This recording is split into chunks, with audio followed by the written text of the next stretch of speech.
So I have a quick question. How long had you been thinking about like this one specific example? I know you're asking a meta question, but this one, there's this thing on the counter. You're kind of like, it doesn't make sense to have it there. I need to speak my truth. How long had that been in your head? For a while, because I knew that it would be something that might be a point of contention, or it might cause hostility. Mm-hmm. Okay. And I haven't really had the tools, or maybe like that's kind of why I was asking, because I don't. Yeah. Usually, what I end up doing is just not saying anything, and that's like equally as bad, because we're not, then we're just not communicating. Yeah. What was the catalyst for mentioning it this time around? It was actually in one of your courses for. Oh, it's our fault. You told us to be Yes. radically honest, and then I Yes. was, and then I got in Dutch with a wife. Thanks to both of you. So now help me get out of this, guys. Fair Yes. enough. So I said, Joel man. and Antonia told me to do it. I'm sorry.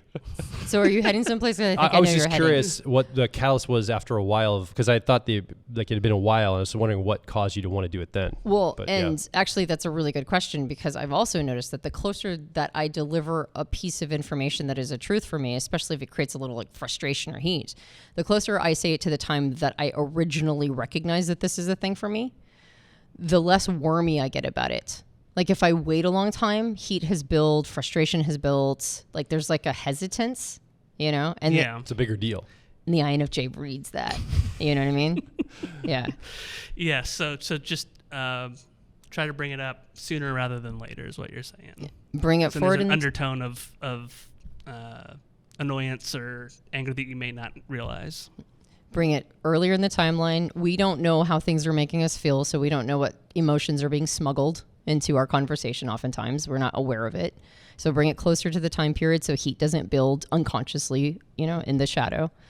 And do a little bookending, right? Connect first, and then do a little bookending and go, okay, so here's the thing. I'm about to say something that I know is going to upset you, and I don't know how else to say it. So here I go, right?